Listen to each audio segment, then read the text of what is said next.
Hi friends, welcome to cine family two. ప్రముఖ star Maa ఛానల్లో ప్రసారమవుతున్న family entertainer serial Satyabhama serial ప్రేక్షకులను బాగా ఆకట్టుకుంటూ ముందుకు దూసుకుపోతోంది.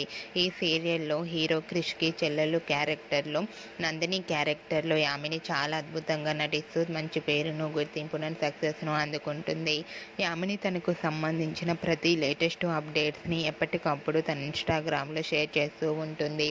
అయితే రీసెంట్గా Satyabhama serial actress Nandini birthday celebration జరిగిన ఫొటోస్ను షేర్ చేసింది. ఆ ఫొటోస్లో నందిని కేక్ కట్ చేస్తూ చాలా హ్యాపీగా, సరదాగా ఎంజాయ్ చేస్తూ క్యూట్ ఏంజల్లా కనిపించింది. ఆ ఫొటోస్ చూసిన వారంతా నందినికి బర్త్డే విషెస్ను కామెంట్ రూపంలో తెలియజేస్తున్నారు. మీరు కూడా నందిని బర్త్డే సెలబ్రేషన్ ఫొటోస్ను ఇప్పుడు మా వీడియోలో చూసేయండి. ఈ వీడియో మీకు నచ్చినట్లయితే మీ అభిప్రాయాన్ని మీ కామెంట్ రూపంలో తెలియజేస్తూ లైక్ చేయండి, షేర్ చేయండి. మరిన్ని ఇంట్రెస్టింగ్ అండ్ లేటెస్ట్ అప్డేట్స్ కోసం మా సినీ ఫ్యామిలీ 2 ఛానల్ని సబ్స్క్రైబ్ చేసుకోండి.